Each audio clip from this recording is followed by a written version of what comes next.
What's good, Josh? Your boy Need for She coming back with an episode of I'm Just Reminiscing. I know it's been a long time. Hey man, when you got a new baby and new stuff that you're going through, you got time, you gotta do what you gotta do. You gotta take care of home first before you can get back on here and do things. But I was able to get back in it. I got a couple lined up for the rest of the year. Probably might take a break at the end of the year again and then come back fresh in January with new episodes and stuff. Just take time to do all of that.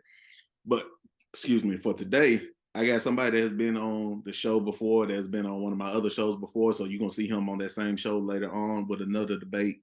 If you watch my Who You Got debate, you seen Marcus on there before. I might have done I'm Just Reminiscing with him too. If it is, this part two. If not, this is the first time. Y'all stay tuned and see what we talk about. But welcome, my guy, Marcus, to the show. Marcus, say what's up to the people out there. Hey, what's good, Josh? Your boy, the fabulous Wise K Showtime, aka everybody know me, Marcus, Big Marcus. You feel me? What's good with you? What's good with you? M Town stand up. What's good?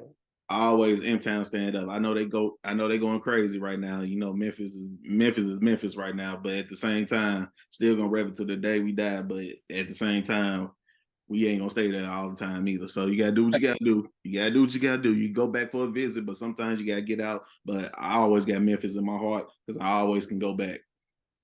Thanks. Yeah, so it's all good, but it ain't too much.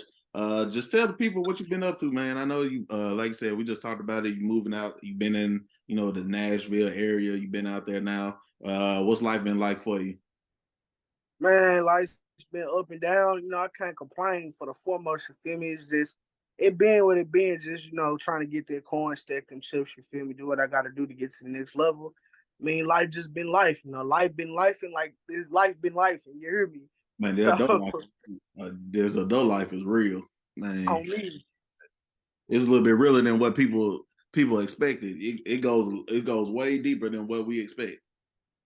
thanks. Yeah, it takes a minute. I'm not even gonna lie about it. It takes it takes a minute to adapt, and then new environments, new people. It's a lot,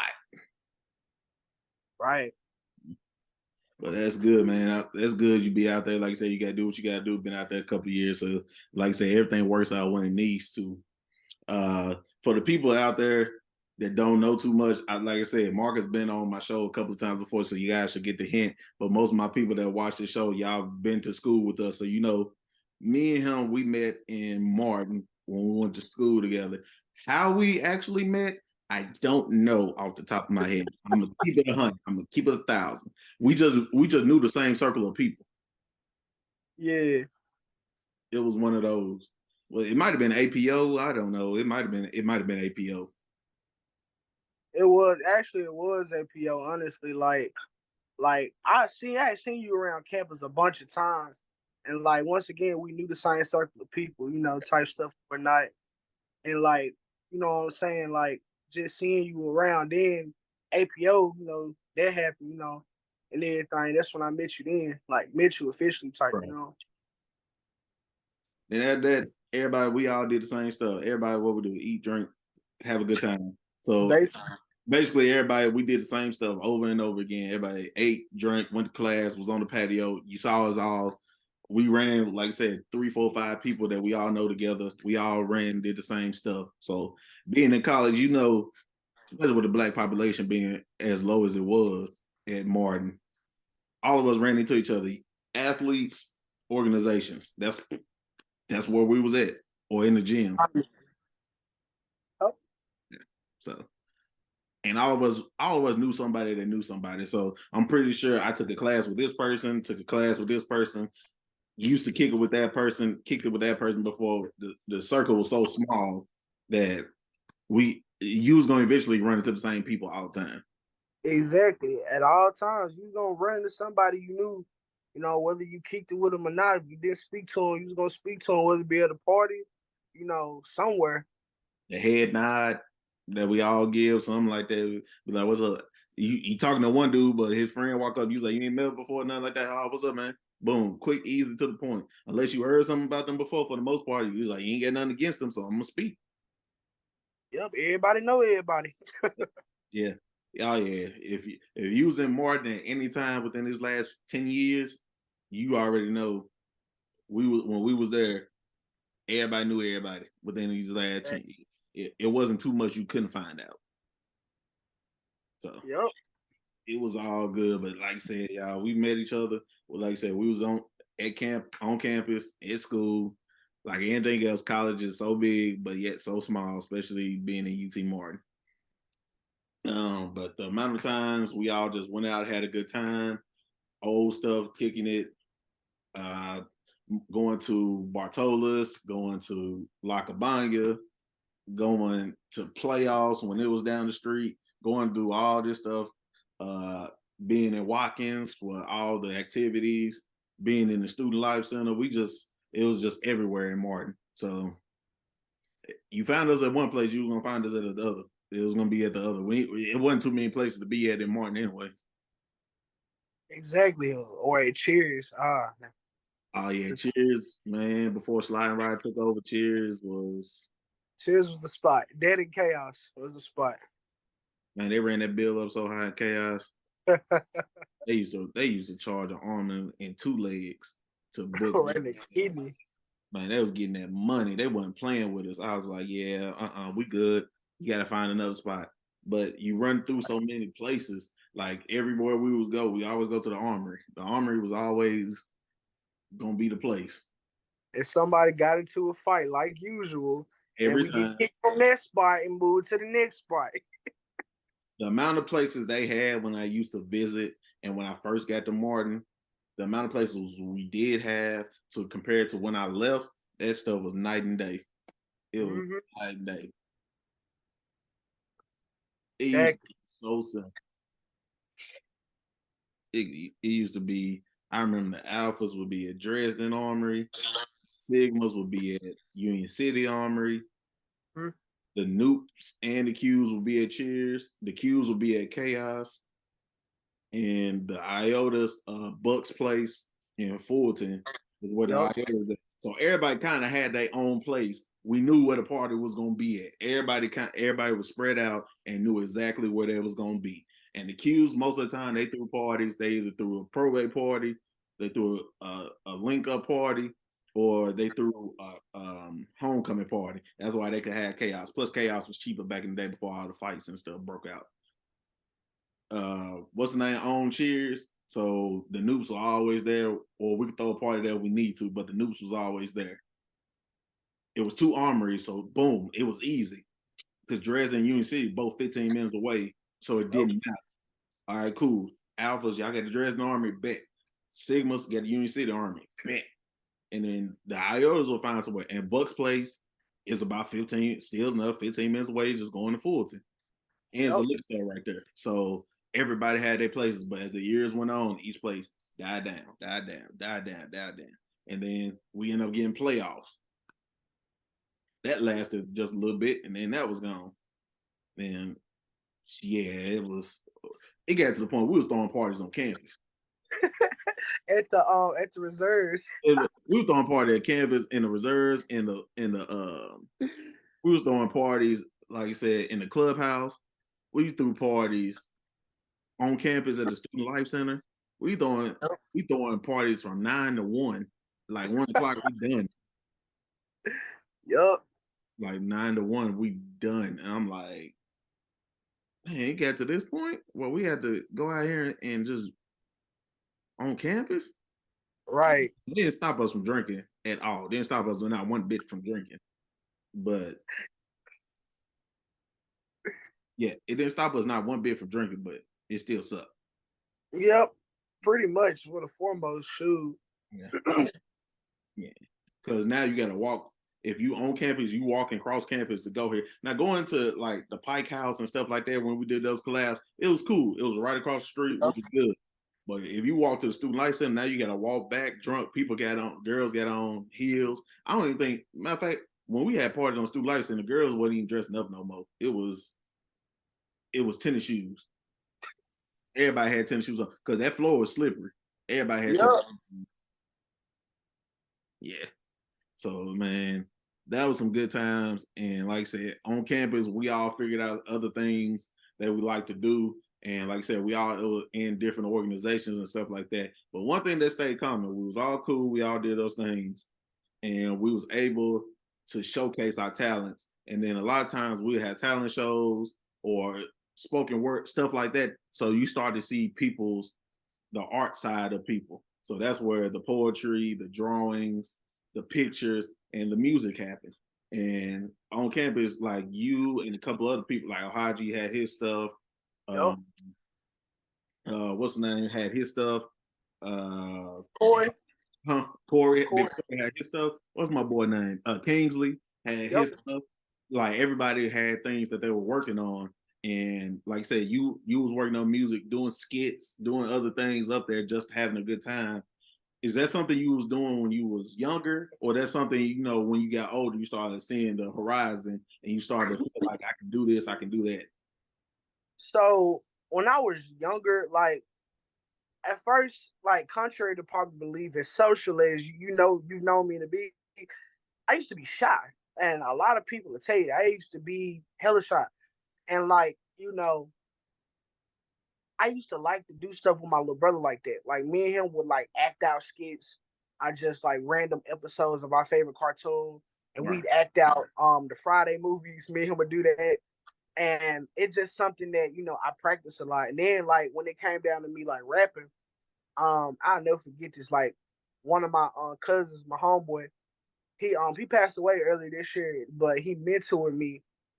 And I remember when I was about 12 years old, we lived in projects, and I was sitting in his truck with him, and I was 12, like a little bad kid or whatnot, and like I'm sitting in the truck with him. You know what I'm saying? He got the gas burning and whatnot, and you know what I'm saying? He playing beats the whole time. He freestyling the whole time. I'm sitting there going, "Yeah, I can do that. I can do it too." And I'm sitting there just practicing, practicing, practicing, practicing, and eventually it got to a point where I started to get notoriety, and you know, it got to a point where I wouldn't do it all the time, but the times that I did do it, people noticed it and said, Right. "Dang, no, that's hard. That's hard." And like at first, it was nothing that I was consistently doing, because eventually, I started playing sports or whatnot. Mm-hmm. So my primary focus was like, once I got to high school, I did it on and off. I still wrote poetry. I've always written poetry since I was a child. Yeah, me too. So yeah, so like that's something that I was like mad into, because back in them days I was stuck in my phase. I'm trying to get a girlfriend, so Yeah, I'm, yeah, so I'm trying to write so sentimental real quick just to fucking like get some attention with it.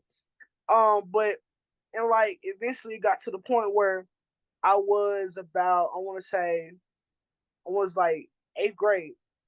I sat down and I wrote, and like you remember them folders with the little brads in it, you like stick the paper through. yeah, Yeah, I wrote like about that thick. It was about that thick. So I maybe about, I want to say, 60 to 70 sheets, like a yeah, whole pack of paper. I wrote number poems and rhymes in it the whole time. And I always carried that thing with me in my backpack. yeah, So the time I had an idea, I jotted it down. And I did it in high school, even while I played sports, but it still wasn't like my primary focus. Cause sports was just was my baby in yeah, high yeah. school. So Especially when high I school. did exactly. So when I did that, you know, I focused on that, and then it got to like my senior year, and I thought to myself, what did I want to do in college? And I said, I want to do something music focused. I want to do something music oriented. And a lot of people was just telling me, man, you ain't got no music out. You ain't doing this, blah blah blah. You ain't even that hard. You this, you that, you this. So Yeah, I had to sit there and really just kind of take some time out. And I want to shout out one of my homeboys, Deontay. He was the one I started recording with it first when I went to Bethel. yeah. A lot of folks don't know I went to Bethel my freshman year, but I was like back and forth in Martin a whole lot, With a maybe school 20. being 30 minutes away, it's Yeah, so easy to go back and forth. With a school thanks. 45 minutes away, yeah, Yeah, so I was on campus a lot at Morton, and that's how I met a whole lot of folks. Caleb, Rod. That's how I met yeah, a whole bunch of folks I know now. But just saying that, but I want to shout out my boy Deontay for this one. He was like, man, it's cool that you write, but let me see how you sound. And like that was the very first time I actually got in the studio and recorded, like my actual voice recording. I was like nervous as a fool, but like once I started getting it, I got it and I held on to it. Yeah, because you gotta, as easy as it seems to some people, getting in that booth and getting your voice right is a little bit different. Facts. You can't sound the same as you was as you having a talking conversation. You kind of gotta, you gotta change the pitch of your voice, especially on depending on the beat and everything like that. And I'm learning that with my spoken word. I'm speaking like myself, but I kind of have to, move, throw my voice a little bit more to get to where I need. Facts. Yeah, doing stuff like that. Yeah, and you realize how much and how quick you have to, just adjust on the fly and do everything that you got to do. It happens like that to everybody. That's nothing new. Yeah. Sweet. Did you ever perform your music? I know at Martin. I know. I feel like I remember it one time. All right, so I'm gonna start my very first performance. My very first performance was when I was at Bethel, and I got up on stage, and I'm sitting there I'm thinking I'm doing something. I'm finna go sing. I'm finna go sing, and I'll never forget this. I got up on stage and sung Frank Ocean, "Think About You," Oh shit. and it was a utter nightmare. I'm not gonna lie Yeah. to you, it was a nightmare, and and I'm sitting there like nervous as a fool, not knowing I'm nervous. I can sing or whatnot, but at the time, I didn't have no confidence in myself. But everybody still cheered for me. Everybody still, excuse me, like rooting me on. And eventually, I performed like maybe 3 more times after that. At Bethel, took a year off of school. Then transferred fully to Martin in 2016. And my that first semester on campus was when they held something. I think it was AK Sci had hosted like something, but I got on stage and I ended up singing John Legend "Ordinary People." I did that, and I was nervous then too. And then the second time I did something, it was a talent show that they had that who was that? I want to say Rod and Tyrell Wakefield had hosted, Mm-hmm. and I got on stage and I performed something original. And it's like that's when I really started showcasing my bars. Was Yeah. then, and that's when people took notice. That's when I linked up with Ohaji. That's when I linked up with Kingsley. That's when I linked up with Trent. That's when like I started talking to all music makers, DJs. That's when I started talking to them. Yeah. Is when they seen me on stage doing that. Yeah, the talent speaks for itself, man. You like I said, a lot of this has to do with confidence. If you're not confident in yourself, it's gonna fall flat every time. X. Yeah. You gotta be up there, you gotta be like, man, you can't be scared to take a L. I was like, do you understand how many people that made it in music that took L's and took a lot of them? It Plenty. don't matter what you do. Poetry, comedy, it don't matter. You gonna take a L. You gonna take a L because it's gonna be you just might be in the wrong crowd the wrong day, Yep. and you just take that L, take it on the chin, and you keep moving. Like I said, we just Yep. take just hey bump it, take a L, keep it moving. X. Yeah, it's hard. It's harder to realize that, and it's harder to understand that when you're in the moment. Like, man, I just wanted to. I don't want to do this no more. And sometimes it does take a friend like that to come up to you and be like, hey man, hey, all right, you had a bad day. Cool. What you gonna do about it? You gonna quit or you gonna keep going? So Man, I had a situation like that in Jackson. Oh my God. this is Like it was, I want to say it was 2019, mm-hmm. 2020, something like that. It wasn't too long ago, but it was like maybe 2019, 2020. And I remember, I remember clear as day. I remember I was one of my homeboys, he was going to him and his band, they perform live or whatnot. Right. So he went he went there with his band. He was performing live with them or whatnot. My homeboy who went to Lane College. So he was like, "Hey man, pop out to the event." Cool. So I pop out, Right. and I'm thinking to myself like, "All right, I got this one song I've been working on. I ain't got no second verse, but you know what? I'm eager to get on stage. Let me just pop on stage and do my thing.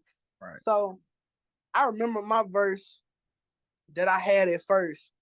And really, to be honest, like I got nervous and I just started singing the hook and started trying to make stuff up as I went.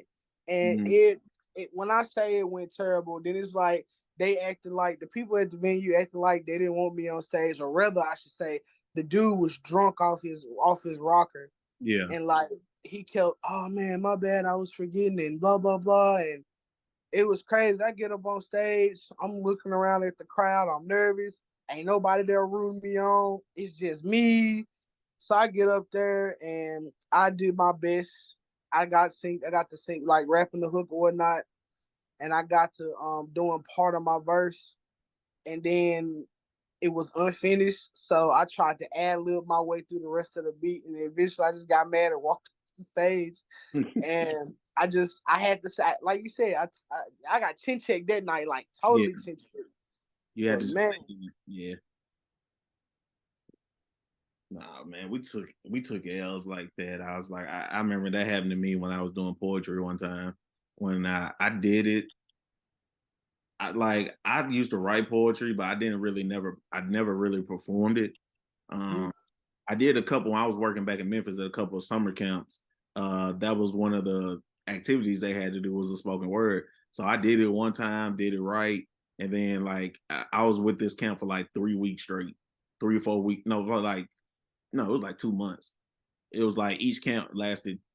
It was like sophomores was 2 weeks, juniors was 2 weeks, and then seniors was 2 weeks. So I had about 6 weeks worth of that stuff. And every time, first two I did right, and then that third one I knew I went through the whole poem and I got to a certain point and I messed up and I freestyled it. I made it through the freestyle, but in my mind, I'm like, man, I was like, man, I forgot this whole last line. I forgot the whole line. I was like, I was like, wait. But I made the way I said, wait. It made it seem like I was supposed to do that. I don't know how I yeah, finessed, but I was like, wait, and then I was like moving back with it, and everything made it seem like it was part of it. Knowing I messed up, I forgot the whole thing. Then the last part popped in my head. I was like, okay, let me get to this last part. Let me get to this last part and get it done. But it was and then I did one at Martin. I think it was the Q's. The Q's did a poetry slant, and what I thought I was when I was speaking poetry, what I thought I wrote was good. And then I got out there and I spit it so fast. And while I'm spitting it, I said one line. It was called "Why." I think the poem was called "Why." And then I think I said why girls liking girls. It was just something like that I said. And then I said it, and people started laughing in there. I was like, man, it was funny, but I was like, dang, man. And I spit through it so fast, and I could hear like Gus and them in the cues up there. They was like, slow down, slow down. And I just got through it. And I was like, man, this was one of the worst performances I ever did spitting this poetry. And then I have other people get up there and they doing their spoken word and they're talking to the crowd.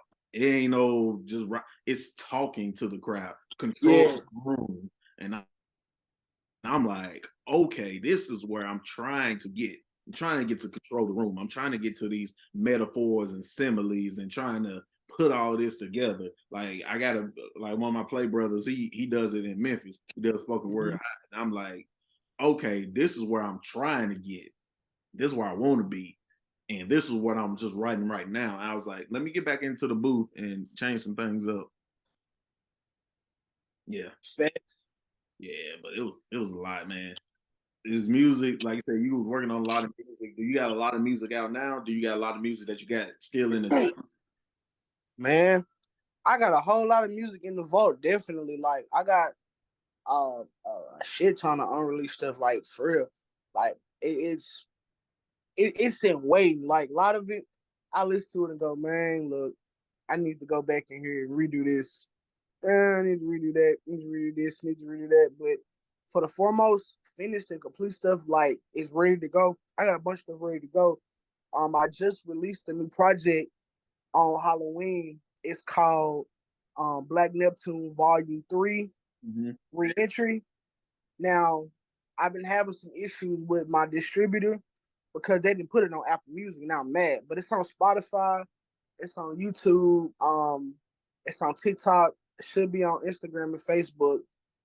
But for the foremost, I know it's on Spotify, I know it's on Pandora, I know it's on iHeart, places like that. But yeah, it's Black Neptune Volume 3 Reentry. With this one, kind of like highlighting, it's like tracks that I kind of put together, but it's kind of highlighting like a certain theme that I wanted to with it. It's more so like I don't want to like title like my throwaway tracks from another album, but if I had to compare it to some, you remember Untitled and Unmastered Kendrick? Yeah. Yeah, so it's kind of like that. It was a decent project, but you can tell like had Kendrick fully finished To Pimp a Butterfly, those tracks would have made. You know what Yeah, I'm saying? you can tell when Yeah, there's tracks that was left off of a previous album or something like that. Like Drake did that with "If You're Reading This, It's Too Late." Those were throwaway songs. Those yeah, he had in the vault, and that became one of his biggest albums. Just by the it did. because some of the other ones that he put out, I was like, I like this better than some of the other stuff. The album you meant to make. Yeah, so it's basically Black Neptune Volume 3 is basically that. Okay. But Black Neptune Volume 2, Earthbound, and Black Neptune, the original EP, both of them are on iTunes, Spotify, Pandora, should be on SoundCloud, YouTube, TikTok, Facebook, etc. So that's been out for the last like 2 years. Because I dropped one back in 22 and one back in 21. Okay. So them been out, Moonchild been out for about 3 years now. So I got a bunch of music that's out. I got what's the other one? That's so sad. I got so much. I gotta figure out which one. Like I said, you can't keep up with Um, it. yeah.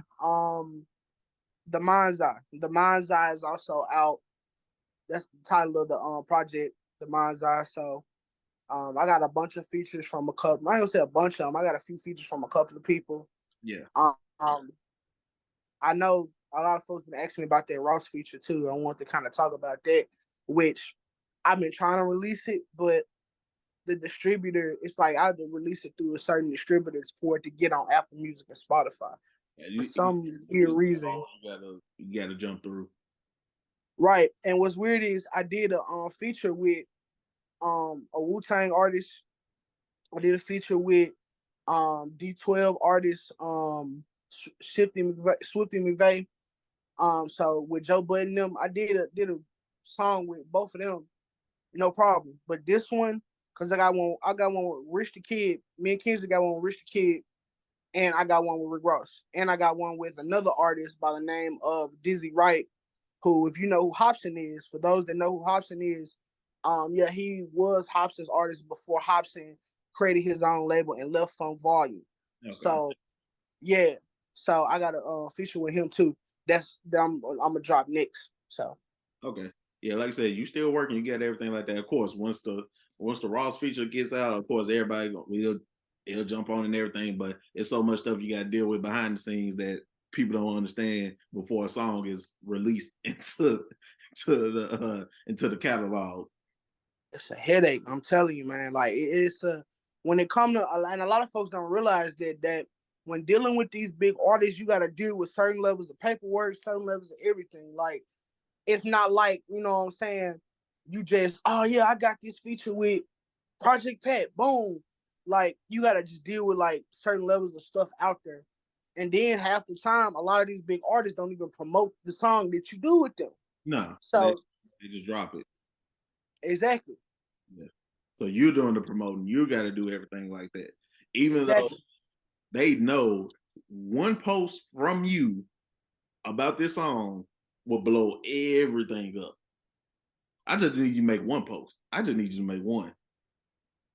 Yeah. I try to get the paperwork. I made a post. I put it on Instagram and Facebook, but and I ain't gonna lie, I got a little bit of traction on it. Put it on TikTok too. Got a little bit of traction on it.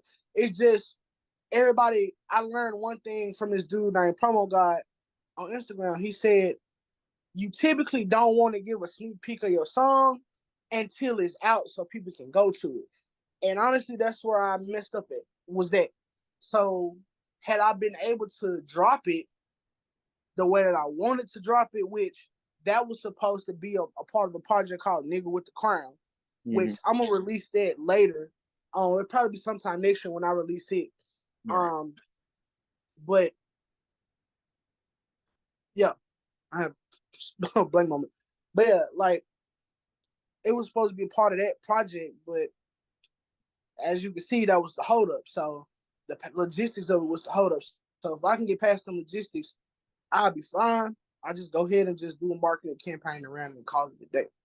Same with the Rich the Kid feature. Yeah. You gotta find your other ways to get it out there so you don't be sitting on music. It's like sitting on music and sitting on, like, I got poems and stuff like that. Sitting on stuff like that, one, it becomes outdated once you do release it. That's a problem. You don't even sound the same anymore. That could be a problem. It's a lot that can go into it. So when you finish something, you want to put it out as quick as you can, even though you know it may take time. Yeah, that's true. But it all work. So do you have anything, any music that you feel your favorite song or favorite project that you worked on? Yeah, as a matter of fact, I do. My favorite all-time project I can say that I worked on was my project from last year, which was called Project 28 Tears of a Clown. Um, that's another project, by the way, I didn't mention. That's on all platforms as well. Okay. Um, I really like that one a lot because at the time I had started going to therapy for a lot of trauma that I Mm-hmm. was going through, like childhood stuff, even adult trauma. So I really got to tap into me with that project. And it's really, that's a project I hold close to me because it's really the essence of me. Yeah. Like, if anybody be like, what does Marcus think? How does Marcus feel on certain stuff? You get that. You get me to the fullest. Right. I ain't gonna say to the fullest, but you get me, you know what I'm saying, with that project. No, And no. like, It makes and it. it's, yeah, and it's an emotional, it was really emotional writing it. Um, it was emotional being on the mic with some of this. Like, it's really that, dang, like I feel your pain, bro. Like, it's really me. Like, seriously, like, yeah. Yeah. This is my all-time favorite. Nah, it's good, man. Everybody got their own personal project and stuff like that. And then sometimes your personal project is sometimes not even the most listened project that you have. That's another thing people got to understand. What you think is your best project, your favorite project, might be the least favorite to people out there. Yeah. It's something like that. And I remember I used to same thing. I post one of my spoken word videos. I was like, man, I ain't gonna lie, I really cut up on this one. And I was like, dang, I don't really get no love. And then another one, I was like, all right, man, it was cool. Boom, put it out. I got all the love. I'm like, bro, what? My TikToks. I was like, I dropped a TikTok. I was like, hey man, I was in my bag in this 100 views. What? This one, I was like, all right, cool. It was something like that. Boom, 3,000 views. He was like, what? What happened? But you got to take your good and your bad. It just is what it is. I mean, that's usually how it happened though. Like, when I went viral on TikTok last year, um, that I wasn't expecting that. It's just dude came up and said, "What's a music opinion that I have people looking at you crazy?" That was funny. And I just looked. I said, "All right, why not? Let me. I'm gonna get my 2 cents. This is my turn. Tag me in. Boom." And I just went and I started talking about Childish Gambino, how my opinion, Childish Gambino can hold his own bar for bar with a lot of these rappers out here. Like, he can. And a lot of people sleep on him because they hear what's the song on Redbone and think, oh, you talking about this dude? You gotta listen to early Gambino. Early Gambino got bars. Like, Yes. for real. You gotta listen to a person's whole catalog. Now, I understand why when they put out certain music like who's that? Anderson Paak and them, or if you go listen to like Can't Hold Us and all that stuff, if you listen to it, you be like, man, nobody want to listen to this music. But then you go back and listen to his album, and his album outside of that is very influential. Very, he's talking about, you know, being an alcoholic and stuff like that. He's really talking about some stuff on there. But Pop Them Tag, Can't Hold Us. Those are the songs that you hear, and you be Yeah. like, I want to listen to this bubblegum rap and stuff like that. But then you go listen to the album. The album's not like that. He just artists know how to put singles out. They know what's going to play on the radio. Drake is Facts. Drake is the king of that. He knows exactly what to put out there that's gonna get him on the radio. He knows that. That's why some of the music, we be like, bro, you're not really rapping about nothing. Yeah, true, but he's getting his money. He knows how to stay relevant. That's all that matters to him at this point. Yeah, because that song he got in Energy Wi-Fi Yeah, Time My Friends. I was like, bro, what is this? Like, yeah. I don't know, but But he got, like I said, it works for him because he knows that, like, yeah. and he always hooks up with the hottest rapper out. That was makes him stay relevant too. He always finds a way to get on the hottest rapper, whoever's who he's. I think he did some. I don't know if he did one with Glorilla, but probably this company did something Sexy Red. When Shoot came out, he did something with Block Boy, Migos. When he did Versace, it don't matter. When he finds something, when somebody is hot like that, he's gonna find a way to hop on a song with them, and he's gonna try to blow it up even more. He's gonna find a way to do it. The him and Future collab though. Oh no, what a time to be alive, man. Yeah. I'm telling you this now. When that thing dropped, and I was like, I remember I was in weight training in school. I remember that mixtape dropped, and I'm in the thing working out, and I'm like, let me see what this is about. Just play from the beginning. I was like, oh, they went in on this. Yeah. Dude, they went in like this. When Jumpman came on for the first time, I was like, oh, they went in for real. I was like, yeah, yeah. What a time to be alive. That was. It ain't so far gone. It ain't so far gone. It ain't that. But as far as a collab with somebody, oh, that's one of the best collab albums, mixtapes I've heard outside of Watch the Throne, um, Step Brothers, Step Brothers 1. Yeah. 2 and 3. I do like 2 and 3, but what they did with Step Brothers 1 when they dropped, when Lito and Trip first dropped that one, that was a different beast. And shout out to that. I'm more of a Don Trip than a Lito fan, but that's just me. I'm more Don Trip than Lito, but Lito still hold his own no matter what. So I ain't really tripping about it. Yeah. But yeah, as far as collabs, that was one of the best collabs I've heard. I didn't really listen to some of the mother with Dumb and Dumber with Key Glock and Dolph. I listened to it, but I was like, it's cool. I liked it. I liked that. It was cool. It was cool. And I was like, some people just don't rock with Key Glock like that. And I was like, I understand, but I was like, it was cool. It was cool. I'm Or a Glock fan. I ain't gonna cap though. I got I some fuck songs with from Glock that's on my Russian Cream was always one of my favorite songs. Russian, Mr. Glock. yeah, Hard. yeah. Uh, so they get I understand, but like I said, with a collab album, both sides got to bring it. I haven't listened to College Grove 2 yet. I haven't listened to that because I ain't gonna lie, I barely listened to the first one, but I did. But within these last couple of years, I've seen Wayne transform back to what he was. Yeah. Persons that was when he was younger, and because it was a period in time where I was like, all right, Wayne, you my favorite rapper, but some of this stuff you putting out right now, I was like, I can't deal with. What album was that? After Rebirth, What? I said after Rebirth was hard though. I said after Rebirth, Ah, because so Rebirth, I had some songs on there, but Funeral, I was like, I could have did without Funeral. It was. I mean, I'm not a human being too was cool. It was cool, but I was like, the Carter Five was cool. It was good. It was cool. It was like he was just putting out subpar. I mean, it was okay music that he was putting out. It yeah, wasn't like we hit you with the block is hot, 900 degrees, Carter 1, Carter 2, Carter 3, like father, like son. When he was hitting you dedications 1, 2, 3, 4, no ceilings, the droughts. When he was hitting you with that, it was over with. facts. There was nothing you could do with them when it came to that stuff. Yeah, when it came to that stuff, it wasn't nothing you could do with him. So that was that. But listening to him and what's the name, the Butcher, that song that just came, Wayne murdered that. You go listen to he should shit, what he did on God did. Oh yeah, The that first, was a good one.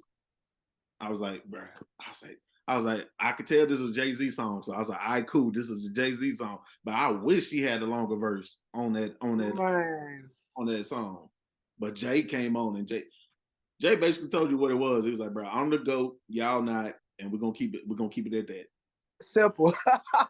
Like, I'm the one GOAT. thing I, It's real simple. I'm the GOAT. one And thing I, looking at his albums and accolades, I mean, you can't really say he ain't. Now, you know, and then that post went viral. I was like, people's like, man, people down south don't listen to Jay-Z. I was like, y'all don't listen to Jay-Z. right. I listen to Jay. I was like, same way y'all say y'all don't listen to Eminem. Y'all don't listen to Eminem. I listen to Eminem. I listen to Jay-Z. I listen to How Jeezy. can you not bump Reasonable Doubt? Come on, man. That Dead Presidents. What's the joint with the Hard Nut Life joint? That joint. you can't listen to the Blueprint, American Gangster, the Come on, man. Black Album, 444. They just came. Right. I was like, dude. And Death of Autotune. yeah, I mean, I know a lot of people don't like um what's the one that came out with Holy Grail on it. You talking about damn. A lot of people don't Oh, like that album. I didn't mind. he did it for the Great Gatsby on soundtrack. Yeah, I was like the one where he signed that deal with Samsung that everybody got. Yeah. I forgot that one, but people didn't like that one. Now I ain't gonna lie, I liked like the first 7 to 8 songs, and the rest of them I was like, all right, cool. But it was like, and then 444, he put out like 8 songs, 10 songs, and they was boom. The life, OJ, uh, Ah, yeah. yeah, no, he like that's why I like Watch the Throne so much because that old Kanye element before everything before 808 Heartbreak, and then which one came first, 808 Heartbreak or My Twisted Dark Fantasies? 808s and Heartbreaks came first, and then My Twisted Dark Fantasies was after 808s and Heartbreaks. So that one was the last album I really listened to Kanye. Was the What, My Twisted Dark Fantasy? That was the last one I really sat down and listened to. I ain't listened to Life of Pablo had a couple things on that I listened to. I did like the Yeah. I didn't listen to Yeezus. I didn't listen to Yeezus was pretty. It was alright. I'm gonna say like it was more so a subpar. Like yeah. he got a few songs on like Bound for, like that was decent. Like he got a few songs on that's alright, but it's not just like like something to get excited about.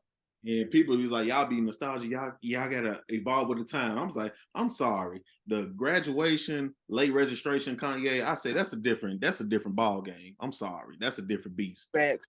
That's a college dropout. College, I was like, dude, y'all don't understand what college dropout with the bare face, what that meant. Graduation, late registration. I'm sorry. Like I said, 808 Heartbreak, My Twisted Dark Fantasy, Watch the Throne. I'm sorry. And compared to what he was doing now, I was like, bro, that Kanye back then, it's rare that you see some people that albums who can stay consistent like this the whole time because Yeah. everybody has duds. Jay-Z has duds. Like the Hard Not Life series, some of them, Like some of it was straight. Like it wasn't like the best, but it was straight though. it was straight. Like I said, Wayne had his couple that was just like, Kanye dropped out a couple, I look now. I love all of J. Cole's albums. J. Cole's my favorite rapper out right now. And I love all of his albums. That's just what I consume. But I understood why people was like, For Your Eyes Only wasn't. It was just an alright album. I can understand why people say KOD was. It was a cool album. But I'm like, people be hating on his first album. I was like, bro, Cole Sideline Story was a nice album. Sideline Story was the introduction to J. Cole to the world. I feel like. Yeah, to the world. Unless if you was a real Cole, you understood what Friday Night Lights, the Yep. warm up, the come up. Y'all remember? If you listen to that J. Cole when he dropped his album, you was already a fan. Yep. I had to do that with Wale. I didn't know about Wale that much before I listened to his second album, which is my favorite Wale album, Ambition. Yep. That's my favorite Wale album because that's his second album, but that was the one that put him on the map. That was his introduction. People forget about Attention Deficit. That was his first album. But the mixtape About Nothing, going back and listening to that, and then you understand what Wale. I remember, I think the first time I heard Wale was on the No Hands, was on No Hands. Yeah. And then I Hold went back. on, the mixtape About Nothing was when like it had like that was Seinfeld joint, right? Yeah, that was that mix. Yeah. Yeah. Now he made the album About Nothing had some of the Seinfeld stuff on the album About Nothing, but the mixtape Gotcha. About Nothing, and he put out some duds too. I didn't like Shine. I didn't like a couple of his albums. I didn't like Shine. Now, it last one, wow, that's crazy. The one he dropped out, that was nice. And for Lauren 1 and 2 was nah. I love Wale, but you know Wale got the stigma. You know he come to venues drunk. He do all this and all that. All right, cool. I was like, but he always has a top song with the R&B artist, no matter what. With Body, Tiana Taylor. yup, uh, Power Trip. He Lotus Flower Bomb. He always gonna have one of those on every album. Let's Chill. He's gonna have one of those on every album, and his flow, that he got that poetic flow, so that it's gonna ride the beat every time. But I'm like I said, every artist I can say I could put out something and be like, this wasn't it, this wasn't it. I can do that. It's rare when an artist goes can't always do it. I was like, Drake has put out some duds. I was like, I was like, bro, no. Like a lot of people's favorite Drake album is Take Care. That's not mine. But no, Take Care is not my favorite Drake album. No. Mm-mm. What, bro? Take care. Take care. And now Thank Me Later was all I feel like flawless. Thank Me Later. Take Care. I like Take Care. No, Take Care has to grow on me though. I like it, but I was like, it's not my favorite album because it's like as much as people love it, I was like, I skipped a nice amount of songs on Take Care because Wow. he was singing, but it was towards the end. You know, Drake put a lot of heat in that first 10, 12 songs, and then it'd be the last 7 that I'm like, all right, you could have just kept some of this. But Yeah. personal favorite Drake album is Nothing Was the Same. Iconic. 15 tracks. I skipped maybe one song, maybe 2 at the most, and that was like started from the bottom because I was sick of the song before it came out. So I was like, Everybody was. I felt sick of that. I was so sick of that song. I swear I was so sick. But that album, and that was the first album I think when I was going to school. When I first went to Martin, that album had just dropped. So I was like, man, that's my favorite Drake album because I was like, that's the least amount of skips I have on there. Now, I like More Life. I was like, I listen to More Life. It's cool. Views. I like Views. Views is cool. A couple of these last ones I really didn't even listen to like that. Now this last one I just downloaded. I'm listening to it, but I got like to the 3rd or 4th song, and I was just like, all right, I'm done. Her package was trash to me, honestly. Yeah. That was trash. Scorpion was alright to me. It was like Drake is at the point he like Beyonce. It don't matter what he drop, it's gonna sell. Yeah. It don't matter what he drop. Like Rihanna ain't dropped nothing in 12 years. She gonna come out with another album. That thing is gonna sell 1 million copies just because Rihanna hasn't dropped nothing in 10 years. It don't matter if the music is good or not. It's gonna sell initially. Now, after that first sale, after that first week, you gonna hear the people out here be like, "Hey, she put out some bull." If it's trash. Thanks. I will say this with Brent Fayez. What's the name of his album? Brent Fayez. His recent album he dropped. Yeah. Him and Drake got a song called "Wasting Time." I swear, you listen to his verse, it sounds like 2010 Thank Me Later Drake. And like that's probably I feel like if Drake kept that, he good. Yeah. Yeah, because the first song I heard of Drake, I was in high school. The first song I heard was Ransom with him and Lil Wayne. That was the first Drake song I heard was Ransom. And I was like, damn, I've been watching him so long on Degrassi. I was like, that's who that is? I was like, I was watching him on Degrassi. Right. I was the same way. I was like, he rap now? What happened to the wheelchair? I was like, his flow. I was like, on Ransom, his flow is. I was like, that flow nice though. And then Yep. I'm so far gone, I was like, yeah, okay. I see where it's at. And then like I said, thank me later, because over was huge. Then Yep. thank me later came. And then after thank me later, once he hit take care and nothing was the same, it wasn't nothing coming back. He was gone after that. He was gone. It was a wrap. It literally wasn't the same. No, right. Literally, it was not the same. No point after that. But like I said, with all this music, it's so much music and so much stuff to consume. And like I said, I know you out here, like I said, making music, still making music on the regular. Uh, Before we get out of here, you got anything you want to tell the people? Just be on the lookout for. Yeah, be on the lookout for. I got some video content coming everybody way.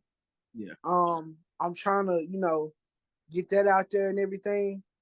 So definitely be on the lookout for that. I got more TikToks and stuff, on the way and everything. So be on the lookout for that too. Um, just eventually I know I'm gonna drop a project come next year for my 30th birthday. It's gonna be titled Project Trey O. The Butterfly Effect.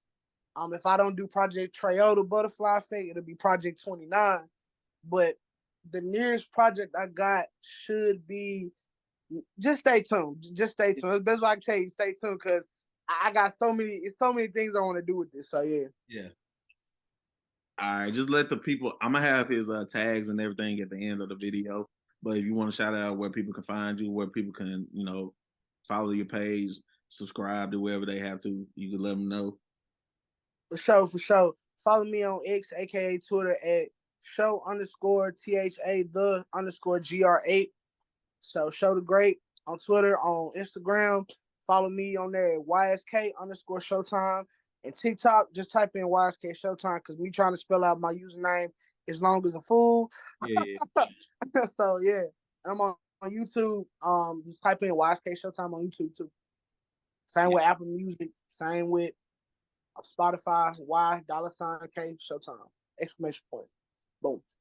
Yeah, I see what he said. Like I said, go follow him, go listen to the music. Like I said, new projects coming and everything like that. Same way with me. Y'all go subscribe to the channel. I got new content coming. There's been a lot going on. Like I said, with the new baby here, gotta adjust and do what I have to do around the time that I can do it. So when I can get time to do any of this stuff, I'm going to.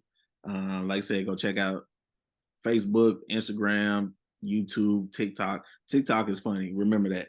Like I said, it's all funny games. That's all that matters. But like I said, the tags will be at the end, and y'all will also see Marcus on another one of my other show, Who You Got Debate. We're actually going to go ahead and run and do that one right now, and then once we do that, y'all be able to see him again. And of course, I'm pretty sure gonna have him back on the show, because I got so much stuff that I'm coming up with that eventually I'll just ask back out again. So y'all see him again. Y'all see him again back on the channel somewhere. So y'all just be mindful of that. But this has been another episode of I'm Just Reminiscing. My homie Marcus came on, talk with me. We got, like I said, everything's been good. All about the music, all about the arts. Like I said, like, comment, share, and subscribe to the channel. Like, comment, share, and subscribe his music. Make sure y'all go get everything. And I'll see you guys again on another episode of I'm Just Reminiscing.